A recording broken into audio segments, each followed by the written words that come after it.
कांग्रेस के प्रवक्ता जी से सवाल है कि बीजेपी सरकार तो अभी है जो 150 वर्ष के रूप में उसको सेलिब्रेट कर रही है, लेकिन आपने जो 75 वर्ष के रूप में उसको सेलिब्रेट क्यों नहीं किया? क्योंकि आप तो है जो उस समय कानून का गला घोटने में लगे थे, और आज है जो किसी ने एक सही कहा है कि देर आए दुरुस्त आए, लेकिन आए तो सही आए, आपने तो याद ही नहीं। ठीक है, जल्दी से अरे राज्यसभा का पूछो जो जवाब। मेरा सर से सवाल है, सर ने कहा था कि जो है वंदे मातरम बोला जा सकता है नारे के तौर पे। आपको शायद पता होगा पुराने समय में भी जब राजा महाराजा युद्ध पे जाते थे तो नारे से पहले उनके अंदर जोश भरने के लिए गीत दिया जाता था।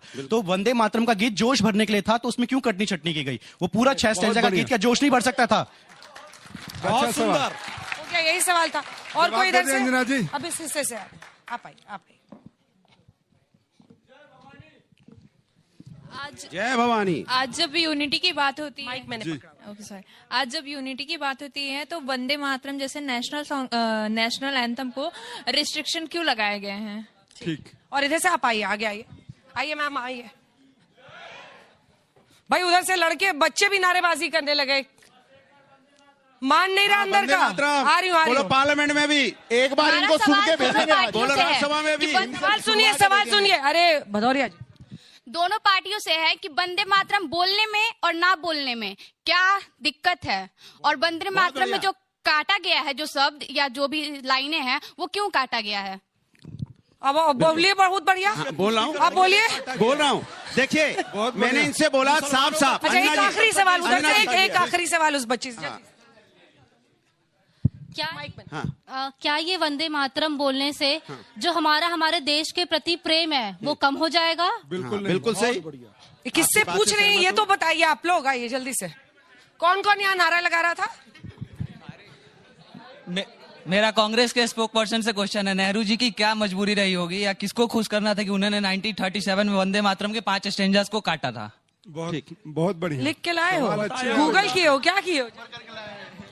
मैम एक्चुअली हम लोग अगर भारत में रहते हैं तो वंदे मातरम बोलने में शर्म किस बात की है? गुड, बहुत बढ़िया, बहुत बढ़िया। और मेरी क्वेश्चन है कि वंदे मातरम बोलने में क्या कोई धर्म विशेष को समस्या है?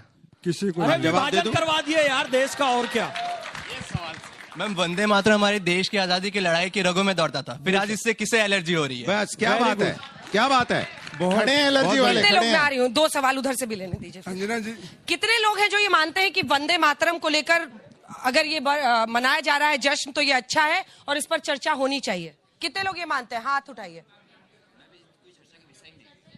चर्चा का बिल्कुल यस मैम, इस पे चर्चा ही नहीं होनी चाहिए। ये हमारे देश का गीत है, इसे सबको बोलना चाहिए। एडवाइजरी है आपको, आपके ऊपर है बोलना नहीं बोलना। मैं तो बोलूंगा, मैं भारत का नागरिक हूँ। जय हिंद, जय भारत। बिल्कुल एक्चुअली बिल्कुल। एक्चुअली हर कोई धर्म बोल सकता है, लेकिन बीजेपी ने ये ठेका नहीं ले लिया है कि वो हर किसी की नागरिकता का प्रूफ मांगे कि वो हिंदुस्तानी है या नहीं है।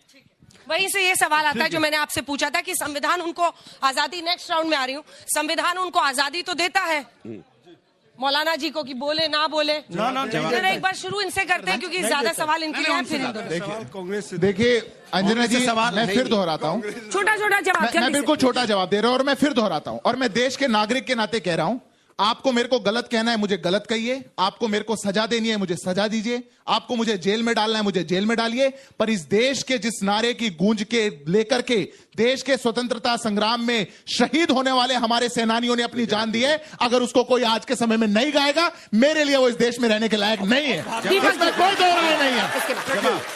ये हमारा, ये भाजपा कांग्रेस का विषय नहीं है, ये हिंदू मुसलमान का विषय नहीं है, ये बीजेपी और मोदी का विषय नहीं है, ये देश का विषय। 5वीं बार वो बच्चा भी मेरे, वो बच्चा भी सुनिए ना, वो 5वीं बार टेक 5000 लड़के का मैं सबको बताऊंगा कि यहाँ पे जितने लोग हैं, बिल्कुल अंजना, जितने लोग बैठे हैं, किसी को ना पार्टी कोई भाजपा या कांग्रेस राष्ट्रभक्ति नहीं सिखाएगी। आप लोग इस देश में जब पैदा होते हैं ना, राष्ट्रभक्त पैदा होते हैं। अब स्वर्णमयी लंका नमे लक्ष्मण रोचते जननी जन्मभूमिश्च स्वर्गादपि गरीयसी। तो जन्मभूमि और जन्म देने वाली दोनों स्वर्ग से महान है। और नेहरू जी की बात जब आप करते तो शुक्र मनाइए कि नेहरू जी ने इस वंदे मातरम को इस राष्ट्र गीत के लिए प्रायोजित किया, उसको लाया। 1986 में रहमतुल्लाह सयानी और गुरु रविंद्रनाथ टैगोर ने 1986 में कलकत्ता के पहले अधिवेशन में गाया था और एक्सेप्ट किया था इसको। और आप लोग कहते हैं कि काट छाट क्यों किया था?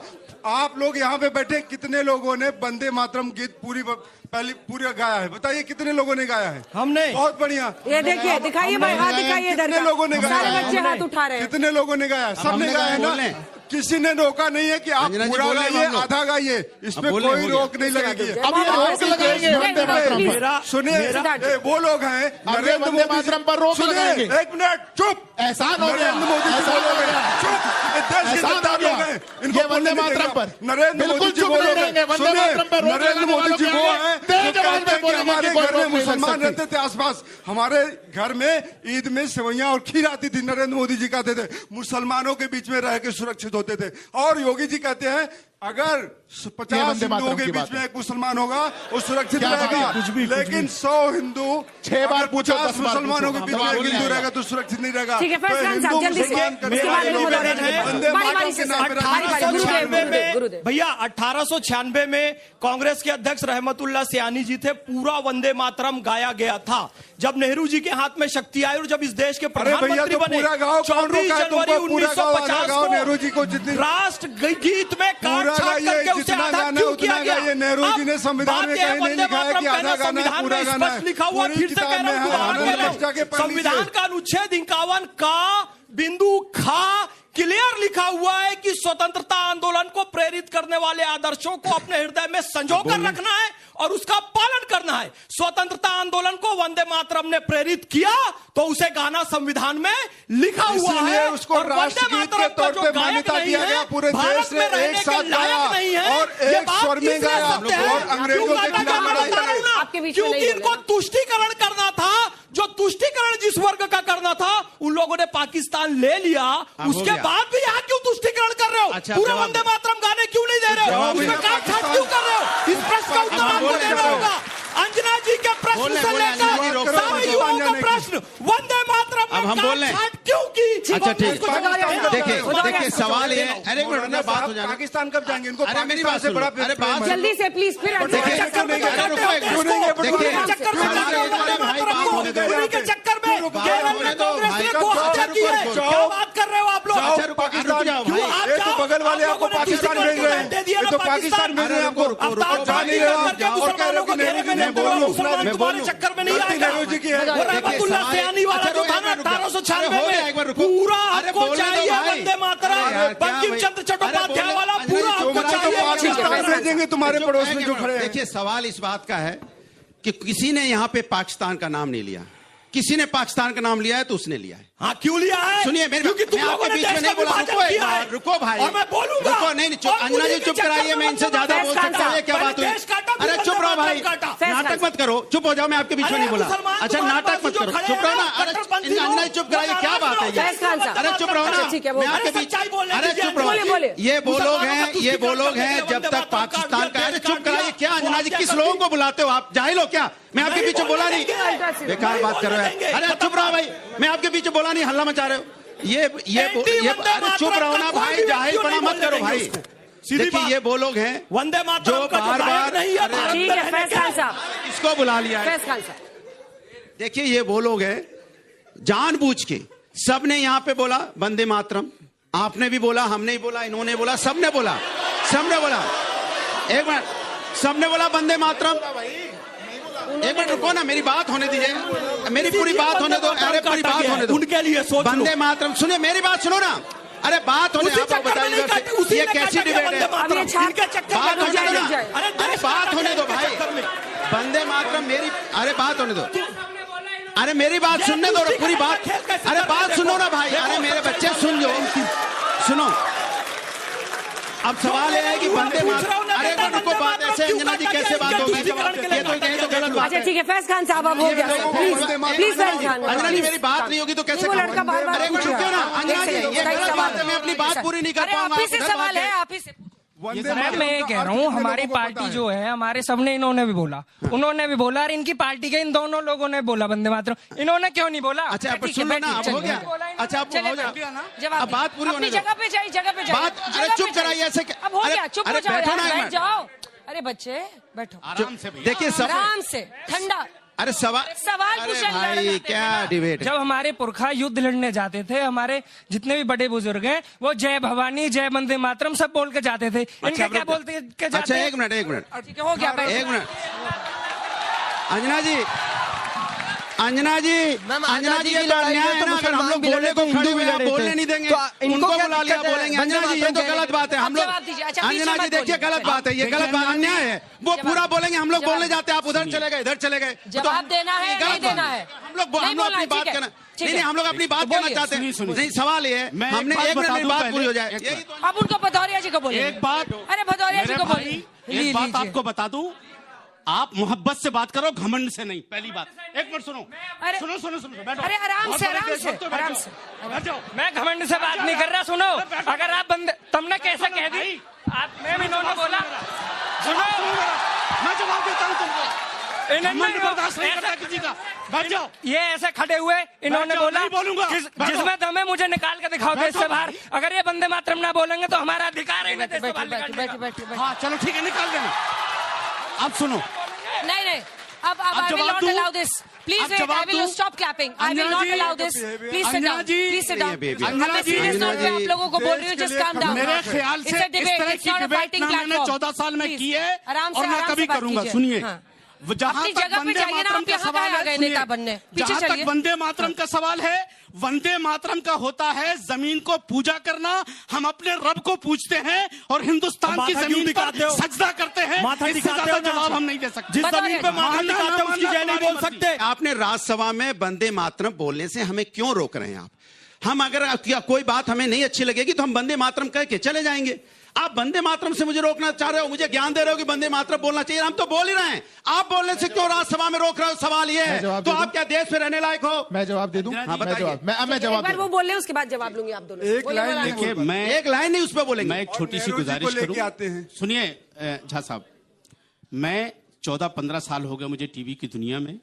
मैंने अपने देश के खातिर हमेशा खड़ा रहा हूं, लेकिन फैज साहब आपसे हाथ जोड़ के गुजारिश है, बिल्कुल आप बेशक देशभक्त हैं, इसमें कोई शक नहीं। कहां देशभक्त? लड़ाई लड़ा रहे हैं बीच में। देशभक्ति पर आपकी कोई शक नहीं, लेकिन खुदा के वास्ते इस मुल्क के लोगों को अपनी छोटी सी टीआरपी के लिए मत भड़काइए लोगों को। खुदा के वास्ते देश के टुकड़े किया मैं नहीं चाहता हमारे हिंदू मुस्लिम भाइयों में किसी तरीके की बात नहीं है। इसके बाद मौका दूंगी आपको, मौका दूंगी, रुक जाइए, लेकिन कंप्लीट। मैं नहीं चाहता। और आपसे मैं रिक्वेस्ट कर रही हूँ, can you address the audience and me? क्या है आप उनसे सड़क पे थोड़ी खड़े हैं? चैनल में चेहरा दिखाने के लिए कर रहे हैं। अपने मुल्क का हमारा इन लोगों ने, और अभी तक यही सब बात कर रहे हैं। हम टीआरपी के लिए कर रहे हैं क्या? ये वंदे मातरम बिल्कुल टीआरपी के लिए कर रहे हो, नहीं बोले, बिल्कुल टीआरपी के लिए कर रहे हो। मैं जवाब दे, बात खत्म हो गई। नहीं, अगर भक्ति होती तो आप बोलते राज्यसभा से हटाइए शब्द। मुझे पता है नहीं बोल पाए, राज्यसभा से शब्द को हटाइए। ये टीआरपी चाहते हैं, राज्यसभा से शब्द हटा जा, नहीं बोल पा रहे। और बुजुर्ग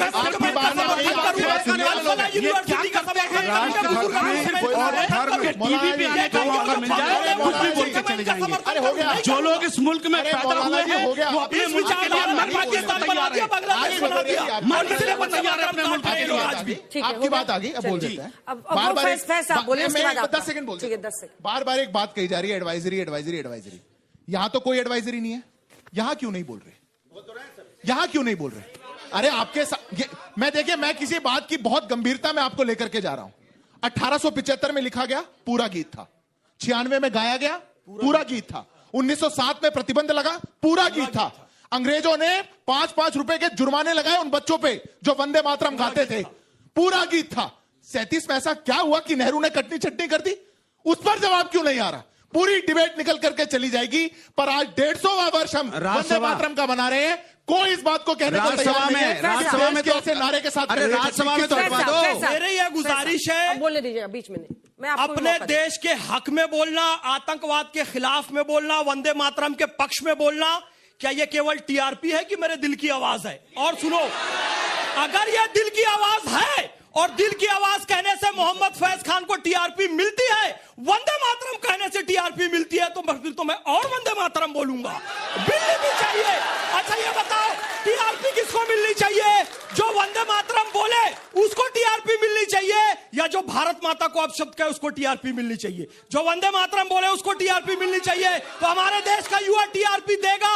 और एक बात कह रहा हूं, जब मैं टीवी चैनल पे नहीं आता था ना, 2.5 साल की उम्र का था, सरस्वती शिशु मंदिर में गया था। कहानी मत 2.5 सुनाओ साल यार, की उम्र डिबेट वाली बात करो। वंदे मातरम बोल रहा हूं। जब बीजेपी की सरकार नहीं थी, जब बीजेपी की स्थापना नहीं हुई थी, इनकी तब कथा से सुनाने के लिए मोहम्मद डिबेट फैज खान करवाई वंदे है क्या मातरम आपने? बोल रहा है, और मरते दम तक, चाहे जिंदा रहे चाहे मर जाए, हम गाएंगे गाएंगे हम वंदे मातरम, हम बोलते रहेंगे। टीआरपी का चक्कर तुम्हारा अभी का है, किसी आदमी टीआरपी के सिवा कुछ सूझना नहीं है। मौलाना साहब इजाजत है? पूरा गाय बोलो, अलग से दूसरा लिख के बोलिए ना। अरे वो पहले बोलिए। माइक्रोफोन तो बंद हो। सुनिए, मैं अपने मुल्क का, अपने हिंदुस्तान का एक मजबूत जिम्मेदार सिपाही हूं, और ये बार बार जो आतंकवाद और पाकिस्तान कर रहे हैं, पाकिस्तान और आतंकियों को जूते की नोक पे रखता हूं। जिसको हमारा बायोडाटा उठाना है, उठा करके देख ले कि इस मुल्क के लिए हमने क्या किया और क्या नहीं किया। दूसरी चीज, एक मिनट सुनिए, अमर रुको भाई, सुन तो, अबे सुनो यार मेरे भाई, सुन लो, अच्छा नहीं लगता ऐसे बीच में टोका टाकी। सुनिए, दूसरी चीज, हम इन लोगों के ना तो बहकावे में आते हैं और ना हम किसी के भड़कावे में आते हैं। हमने बचपन में क्या किया, ना ये देखने गए, इन्होंने क्या किया ना हम देखने गए। टीवी पे हमारे लिए डिबेट नहीं हो रही है, डिबेट हो रही मुल्क के लिए। हमारा एक सवाल है कि भाजपा ने अगर वंदे मातरम इतना आप करें 65 में 75 में ये हुआ, तो फिर सिर्फ लफ्ज़े वंदे मातरम जो 65 लफ्ज हैं, उसमें वंदे मातरम को क्यों बैन किया गया? अच्छा, बस इतना बता। अच्छा, मेरा सीधा सा सवाल है, अभी वो कह रहे थे मैं बड़ा राष्ट्रभक्त हूं, हमने सब वंदे मातरम कह रहे हैं, डंकी की चोट पे वंदे मातरम बोलते हैं, लेकिन मेरी बात सुनो, मैं अपनी बात कर रहा हूं, तो हम लोग डंके की चोट पे वंदे मातरम बोल रहे हैं। मैं इनसे पूछना चाहता हूं, कभी इन्होंने एक बार भी सवाल उठाया कि एयर पॉल्यूशन इतनी वजह से है जिसकी वजह से लोगों के फेफड़े यहां सड़ रहे हैं? कभी इन्होंने सवाल पूछा है भारत माता की जय बोलने वाले जो हमें सिखा रहे हैं, इनसे पूछा कभी कि बच्चों किस फेफड़ों के बारे में बात की? कभी इनसे पूछा एसआईआर के बारे में, बीएलओ की मौत होने कभी बोला? कभी इन्होंने बड़ा प्रोग्राम है जो हमारी बहनें शहीद हो गई, कभी इन्होंने आवाज उठाई?